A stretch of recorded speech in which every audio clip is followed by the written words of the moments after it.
बिस्मिल्लाहिर्रहमानिर्रहीम। अस्सलाम वालेकुम वीवर, खुश आमदीद है आप सबका असील है हाउस पर। ये वो जगह है जहाँ बात होगी सिर्फ़ और सिर्फ असील के बारे में। दोस्तों, मुर्गियों को रानीखेत से बचाने के हवाले से आज का वीडियो है कि किस तरीके से आप उनको महफूज रख सकते हैं।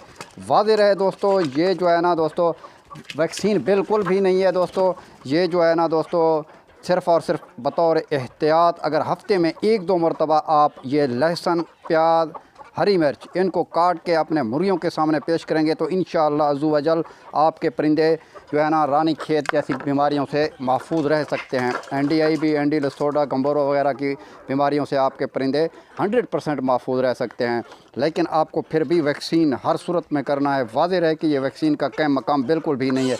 कुछ लोग दोस्तों इस तरीके से जो है ना देसी चीज़ें जो है ना अपने परिंदों को देते हैं, फिर वो कहते हैं कि ये जो है ना वैक्सीन का कम मकाम है, लेकिन ऐसा नहीं है।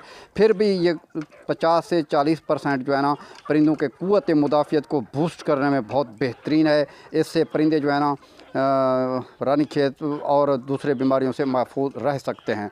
तो दोस्तों, आज का ये जो टॉपिक है बेसिकली कि आप अपने परिंदों को नज़ला, ज़ुकाम, खांसी, फ़्लू, बुखार, रानीखेत जैसे मूज़ी अमराज से बचाव के लिए इस तरह की देसी चीज़ें जो है ना बना के लाजमी तौर पे हफ़्ते में 1 से 2 मरतबा दिया करें।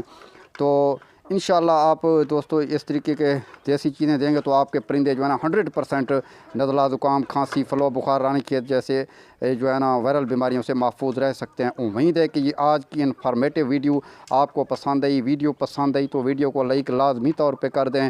चैनल पे पहली बार हैं तो हमारे चैनल को सब्सक्राइब करके बेल आइकन को भी प्रेस कर दें। मिलते हैं अगली वीडियो में नए आइडिया के साथ। अपना बहुत सारा ख्याल रखिएगा। तब तक के लिए अल्लाह हाफिज़। Thank you so much.